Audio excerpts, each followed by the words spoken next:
Semua sudah tahu tentang itu. Jadi Singapura ini menjadi salah satu negara yang paling cepat pertumbuhan ekonominya. Semua sudah tahu. Walaupun kalau di peta Singapura ini sebenarnya nggak kelihatan ya. Hanya titik red dot saja. Singapura ini profil pendidikannya, mereka itu masa belajarnya rata-rata 11,1 tahun. Jadi 11,6 untuk pria dan 10,6 untuk wanitanya. Tingkat literasinya 97,3%. Sumber daya yang dimiliki oleh Singapura ini manusia. Jadi maka mereka dari awal sejak merdeka memang fokusnya tentang pengembangan sumber daya manusia. Jadi apa yang membuat Singapura begitu cepat kemajuannya dari negara ketiga menjadi negara maju? Singapura telah mengembangkan keterkaitan atau sinergi atau linkage antara pendidikan dan pembangunan ekonomi. Mempelajari kemana arah ekonomi Singapura akan dibawa dan akan bertumbuh, kemudian mendidik calon tenaga kerjanya seiring dengan kebutuhan tenaga kerja dan skill yang akan dibutuhkan sesuai dengan proyeksi beberapa tahun ke depan, 5 tahun sampai dengan 10 tahun ke depan. Jadi sumber daya manusianya memang sudah dipersiapkan dengan skill dan pengetahuan sesuai dengan arah pembangunan ekonomi. Jadi ini sekilas dulu tentang sistem pendidikan di Singapura. Kok kelihatan judulnya? Jadi sistem pendidikan di Singapura itu sebenarnya tidak terlalu jauh dengan sistem pendidikan di Indonesia. Jadi namun secara garis besar kita ada perbedaannya di setelah secondary education. Jadi wajib belajarnya sama 12 tahun, tetapi setelah secondary education ini ada perbedaan mendasar dengan kita, di mana lulusan mereka itu sudah langsung diarahkan mereka masuk ke sekolah kejuruan atau ke sekolah umum. Itu sesuai dengan minat, bakat, dan kemampuan akademiknya.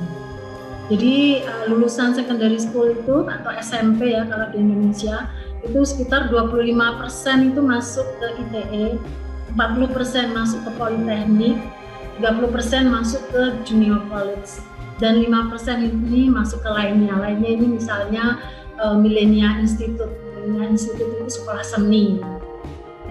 Jadi ITE ini 2 tahun Pak, plus 1 tahun sertifikasi. Kemudian kalau Politeknik ini 3 tahun. Tapi keunikannya di Singapura ini, kalau misalnya lulusan ITE ini, ya, Institute Technology of Education ini mau melanjutkan ke universitas mereka bisa, tapi harus masuk ke Politeknik dulu. Nah, setelah masuk ke Politeknik, kemudian mereka bisa melanjutkan ke universitas. Lulusan Politeknik juga bisa melanjutkan ke universitas. Jadi tinggal mengisi kekurangan tahunnya saja. Jadi pelajaran yang sudah diambil di Politeknik selama bidang studi yang diambil di universitas itu inline, mereka bisa transfer ke itu. Ini sekilas tentang bagaimana dengan biaya pendidikan di Singapura. Jadi pemerintah Singapura itu mengalokasikan 20% anggarannya untuk pendidikan yang dikelola oleh Kementerian Pendidikan. Sedangkan ini di sini bisa kita lihat ya distribusi pendidikan untuk anggaran untuk pendidikan vokasi ini. Jadi walaupun mereka hanya punya 5 politeknik, tapi dari sisi anggaran bisa kita bandingkan dari totalnya cukup besar. Kemudian ITE atau mungkin kita SMK-nya dia hanya punya 1 SMK. Dan ini perbandingan antara biaya yang dialokasikan untuk pendidikan dasar, kemudian pendidikan menengah, perguruan tinggi, ITE dan Politeknik bisa dilihat di grafik ini.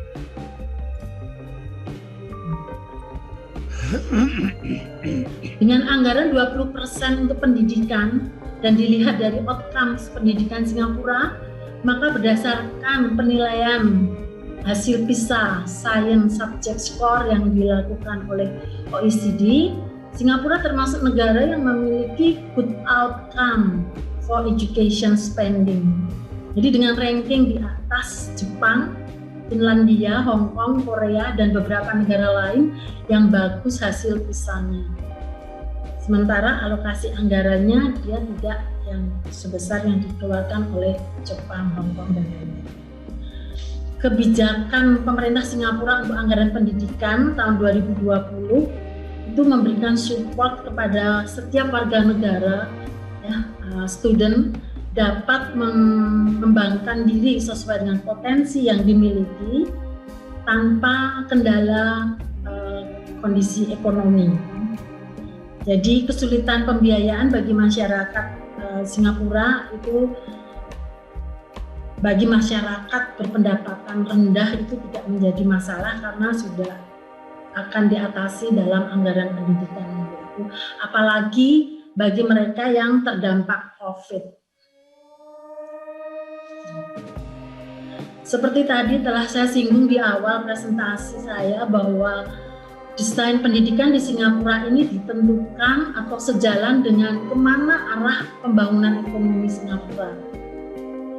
Skill dan pengetahuan yang diajarkan di sekolah, khususnya pendidikan vokasi dan pendidikan tinggi, itu disesuaikan dengan proyeksi skill yang dibutuhkan oleh industri di masa mendatang.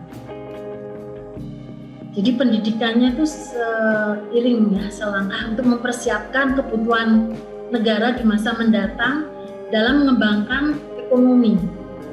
Jadi masalah-masalah kebutuhan skill untuk pembangunan ekonomi 5-10 tahun mendatang itu sudah dipelajari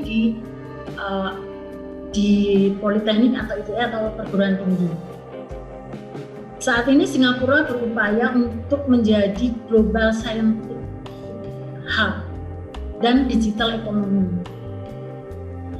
Untuk itu seluruh aspek pemerintahan, yaitu Kementerian Keuangan, Badan Pembangunan Ekonomi, Kementerian Tenaga Kerja, Kementerian Pendidikan, Badan Perencanaan Kota dan Lingkungan, Otoritas Imigrasi dan Perumahan duduk bersama untuk merencanakan dan mengkatalisasi pertumbuhan ekonomi. Kementerian Tenaga Kerja bekerja sama dengan Economic Development Agency yang bertanggung jawab untuk mempromosikan dan mendorong kelompok-kelompok spesifik industri, mengidentifikasi itu critical needs dan kebutuhan industri. Dan keterampilan apa yang dipersyaratkan atau harus dimiliki di masa mendatang menjadi masukan bagi Kementerian Pendidikan, Perguruan Tinggi, Politeknik, dan Institut Teknologi of Education. Di negara lain, pasar tenaga kerja dan pendidikan, adjustment untuk pasar tenaga kerja dan pendidikan itu tidak secepat yang dilakukan oleh Singapura. Jadi kalau di Singapura ini benar-benar forward looking plan. Singapura meyakini, ya, bahwa pendekatan yang dilakukan oleh pemerintah Singapura ini membantu pelajar untuk maju lebih cepat, mengikuti sektor-sektor yang bertumbuh, ya, sektor-sektor ekonomi yang bertumbuh, mengurangi oversupply di bidang-bidang yang tidak diperlukan lagi dengan lebih cepat. Jadi target yang dicapai untuk menggunakan dana masyarakat untuk pendidikan itu lebih efisien. Jadi kalau di Singapura ini kita sering melihat dinamika bidang studi itu sangat tinggi karena mungkin dalam waktu 5 tahun ke depan misalnya tidak dibutuhkan, maka bidang studi itu sudah tidak ada lagi. Outcome-nya juga di bahasa Singapura ini dalam memenuhi kebutuhan untuk dapat lebih profitable dan berkembang dengan cepat.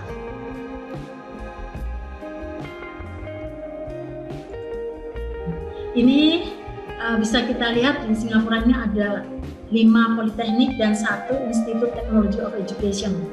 Bisa kita lihat betapa megahnya mereka dan menempati luas tanah yang cukup luas, walaupun Singapura ini secara luas tanah sangat sempit. Banyak di negara, ya, technical education itu dianggap remeh sebagai pilihan terakhir. Bahkan secara image itu mereka dianggap low quality dan typically itu tidak sejalan dengan kebutuhan tenaga kerja yang terus berubah. Tetapi Singapura, pendidikan vokasi merupakan bagian yang terpenting dalam perencanaan ekonomi Singapura. Di tahun 1990-an, pemerintah Singapura bekerja keras untuk membuang stigma buruk tersebut. Jadi stigma buruk pendidikan vokasi itu diupayakan sedemikian rupa supaya tidak lagi ada di dalam pemahaman masyarakat. Pendidikan vokasi itu ditransformasi dan direposisi sehingga tidak dipandang lagi sebagai tempat yang terakhir atau last resort. ITE dan Politeknik dibangun sedemikian rupa, dibangun dengan megah, dengan fasilitas-fasilitas yang dapat sebagai tempat belajar dan melakukan praktek atau untuk menciptakan kesempatan bagi siswa dan juga pembelajar dewasa adult learner untuk memperoleh keterampilan, pengetahuan dan nilai terkait dengan keterserapan di dunia kerja dan belajar sepanjang hayat di masa ekonomi global ini. Kurikulumnya diperbaiki dan sistem sertifikasi keahlian juga diperbaiki. Mengembangkan course yang sangat dibutuhkan oleh industri dengan teknologi terkini. Membangun kampus dengan sophisticated technology base dan bekerja sama dengan perusahaan-perusahaan kelas internasional.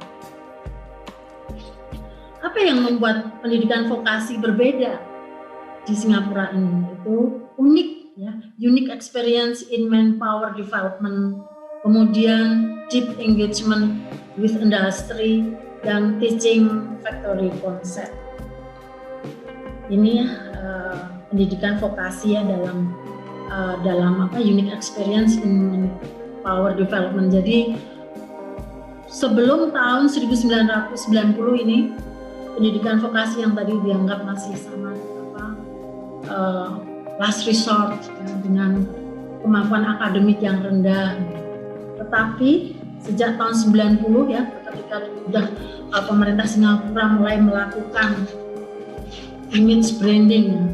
Jadi mereka menghilangkan penilaian masyarakat bahwa pendidikan vokasi itu memiliki murid yang secara akademik rendah. Kemudian vokasi di Singapura ini tadi di rebranding dengan hands-on, minds-on, hearts-on, applied learning. Pendidikan vokasi terus dikembangkan sesuai dengan kebutuhan tenaga kerja di masa mendatang dan dikembangkan dengan memberikan skill dan pengetahuan seiring dengan proyeksi pembangunan ekonomi. Bidang-bidang pelajaran atau course-nya terus berkembang. Jadi itu tadi tidak heran memang dinamikanya itu bidang-bidang studinya mereka cepat berubah. Ini deep engagement with industry itu apa yang dilakukan mereka? Jadi Politeknik menjadi Center of Excellence dan Innovation for Industry 4.0, menjadi solusi untuk membantu perusahaan. Jadi mereka itu bekerja sama dengan perusahaan-perusahaan misalnya di bidang automation, robotik, kemudian additive manufacturing, electronic and internet of things, digital engineering, advanced manufacturing, itu semua diselesaikan di Politeknik ketika mereka mendapat orderan dari perusahaan-perusahaan itu. Dan mereka itu Politeknik atau Institute Technology of Education itu bekerja sama dengan industri, kemudian mereka juga membangun ekosistem di dalam ekosistem. Bidang-bidang seperti automation dan robotik, advanced manufacturing dan lain-lain itu tadi di bawah ke Politeknik, tapi mereka itu menerima orderannya itu orderan-orderan yang sifatnya inovasi, jadi bukan repeat order. Jadi itu permasalahan industri dibawa ke kampus untuk diselesaikan sehingga memberi kesempatan pada siswa dan dosen untuk berpikir secara kreatif, inovatif. Tapi kalau itu kemudian sudah diselesaikan, kemudian datang lagi proyek yang sama, mereka tidak menerima. Jadi bukan hanya sekedar untuk income generating, tapi justru utamanya adalah untuk memberikan pengalaman industri, ya, culture industri bagi siswa, dan juga inovasi bagi dosen. Dan dosen-dosen, uniknya lagi ya, dosen-dosen di Politeknik di Singapura ini juga di ITE ini adalah mereka itu profesional di industri. Kemudian mereka tertarik di pendidikan, mereka menjadi dosen di Politeknik dan di ITE. Sebelum mereka menjadi dosen, mereka mengikuti pelatihan tentang pedagogi karena mereka tidak mempelajari tentang itu. Jadi bagaimana mentransfer ilmunya pada siswa, itu mereka mendapatkan pelatihan beberapa minggu, kemudian mereka baru sebagai dosen. Dan itu bisa on off, nanti ketika dia kembali lagi ke industri, meninggalkan politeknik, bisa jadi ilmunya itu terus terupdate. Jadi konsep teaching factory di fakultas ini, ya, pendidikan vokasi itu mengaplikasikan konsep ini.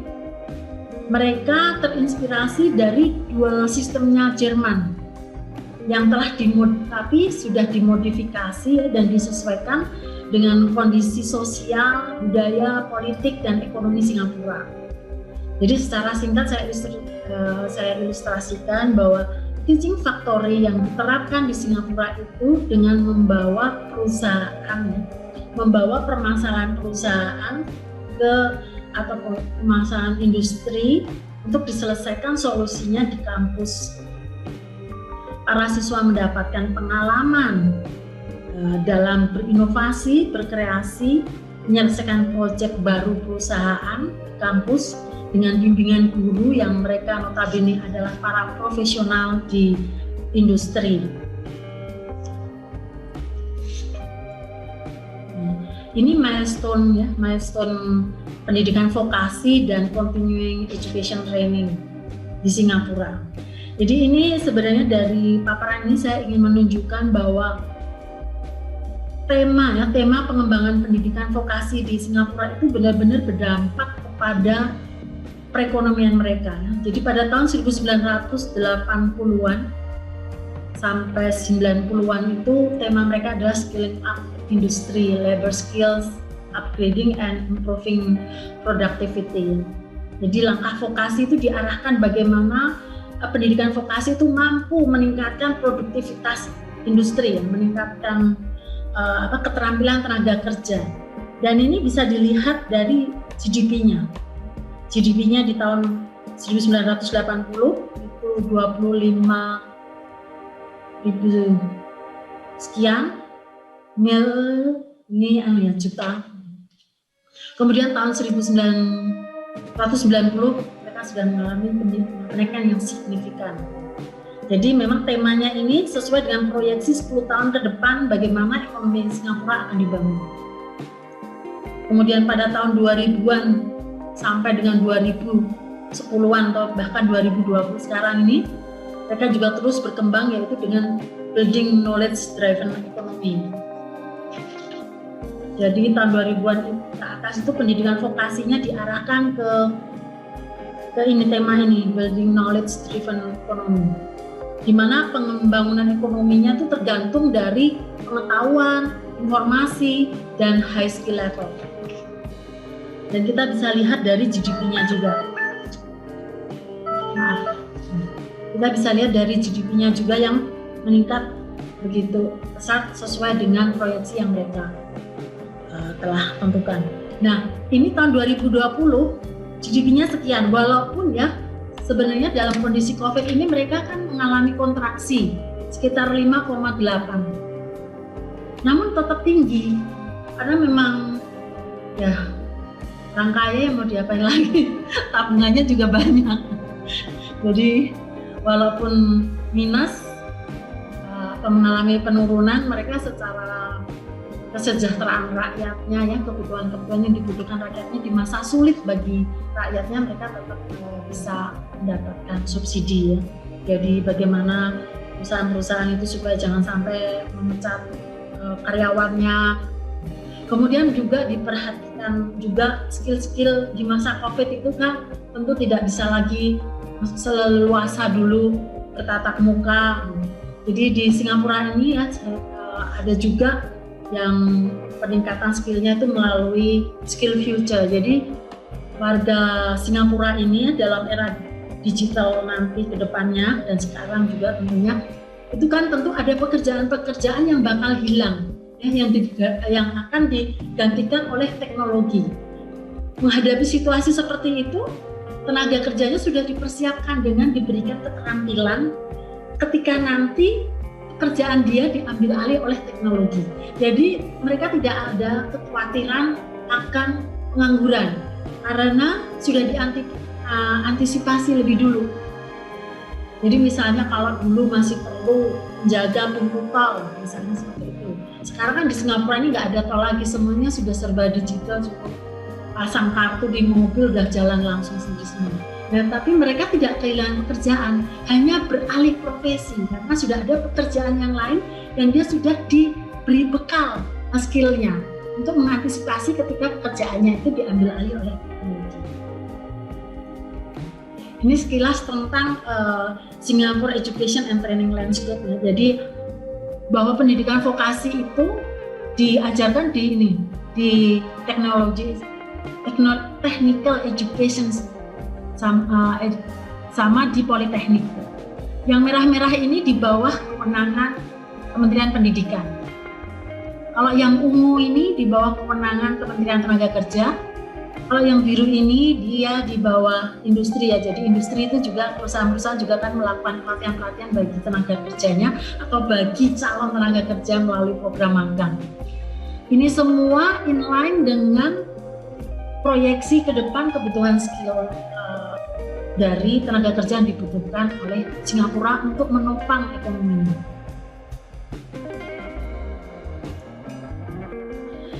Jadi ini future workforce and economy di masa digital age. Jadi Singapura ini nanti sekarang sedang dibangun pelabuhan untuk transit perdagangan, pengiriman barang-barang. Kan Singapura ini sebenarnya kan dia secara pabrik dia nggak punya ya, tapi dia itu kayak hub aja. Jadi menjual barang-barang yang diproduksi di negara lain. Jadi Singapura ini kan tidak punya minyak, tapi dia bisa jual minyak misalnya gitu. Ini dia nanti ke depan ini targetnya layanan barang masuk ke Singapura itu hanya 3 jam. Itu dengan menggunakan artificial intelligence, menggunakan teknologi, itu sangat mengurangi tenaga kerja Singapura. Tetapi mereka semua sudah generasi yang akan memasuki era ini itu sudah dibekali dengan skill dan pengetahuan yang dibutuhkan. Jadi bayangkan nanti kita ngirim barang di Singapura dengan mengirim kontainer di Singapura itu proses keluar masuk kontainer itu di pelabuhan Singapura itu hanya 3 jam standar pelayanannya. Kemudian juga ini tentang pembangunan, semuanya diarahkan dengan menggunakan digital, tetapi digital itu sifatnya adalah complementary, jadi memudahkan pekerjaan manusia tanpa dengan tidak memberikan kesulitan manusia untuk melangsungkan penghidupannya, mematikan penghidupannya. Untuk memenuhi future workforce ini ya, kebutuhan pengembangan ekonomi di era digital, Politeknik di Singapura itu memiliki sekitar 150 diploma program dan telah bekerja sama dan terhubung dengan industri-industri seiring dengan pertumbuhan ekonomi Singapura. Saya sering mendengar ya tentang 5G. Tadinya saya tuh nggak terlalu memahami 5G ini. Apa sih manfaatnya saya pakai HP ini berapa G sih? 3G, 4G. Pakai HP 4G aja tuh perasaan nonton YouTube itu udah langsung was. Nah, ini 5G ini sebenarnya Apa sih manfaatnya? Nah, kemarin tuh ketika saya melakukan kunjungan ya, ada meeting di NYP yang namanya Politeknik di Singapura ini, itu ada visualisasi yang nyata tentang manfaat dari penggunaan internet 5G. Jadi bagaimana ke depan, kebetulan kemarin itu saya sempat berkunjungnya di nursing ya, di nursing. Jadi bagaimana ke depan itu ya pelayanan kesehatan itu dengan menggunakan IA ya, artificial intelligence, kemudian menggunakan big data dan menggunakan 5G tadi, orang yang baru datang mengisi atau menjawab pertanyaan dokter, semuanya terekam dalam big data. Kemudian antriannya kan banyak nih, misalnya antriannya ada 10. Kalau dikerjakan satu-satu kan tentu tidak diketahui mana yang paling parah. Ternyata yang paling parah penyakitnya itu adalah mereka yang tadi ada di antrian 10. Itu langsung analisa penyakitnya itu sudah langsung ada signal yang disampaikan oleh komputer bahwa ini antrian 10 harus segera diberikan penanganan khusus. Saya jadi baru jadi memang benar bahwa sering di pendidikan vokasi di Singapura ini kita mempelajari sesuatu yang kadang kita tidak punya bayangan ini untuk apa sih. Ternyata ketika lulus itu on demand. Nah, ini informasi tentang keterserapan lulusan politeknik di dunia kerja. Jadi politeknik di Singapura ini terserap di dunia kerja setelah 6 bulan, ya menurut riset ini kan setelah 6 bulan lulus itu 85%. Sedangkan untuk ITE itu 90%. Kemudian ini ring gaji yang diterima oleh lulusan politeknik. Jadi setelah lulus dan setelah mengikuti national service. Jadi ini sekilas gambaran bahwa ternyata Singapura sudah mampu untuk menghilangkan stigma bahwa pendidikan vokasi itu adalah last resort, dan memang pendidikan vokasi itu bagian yang penting, ya, merupakan bagian yang penting dalam pembangunan ekonomi Singapura. Demikian paparan saya.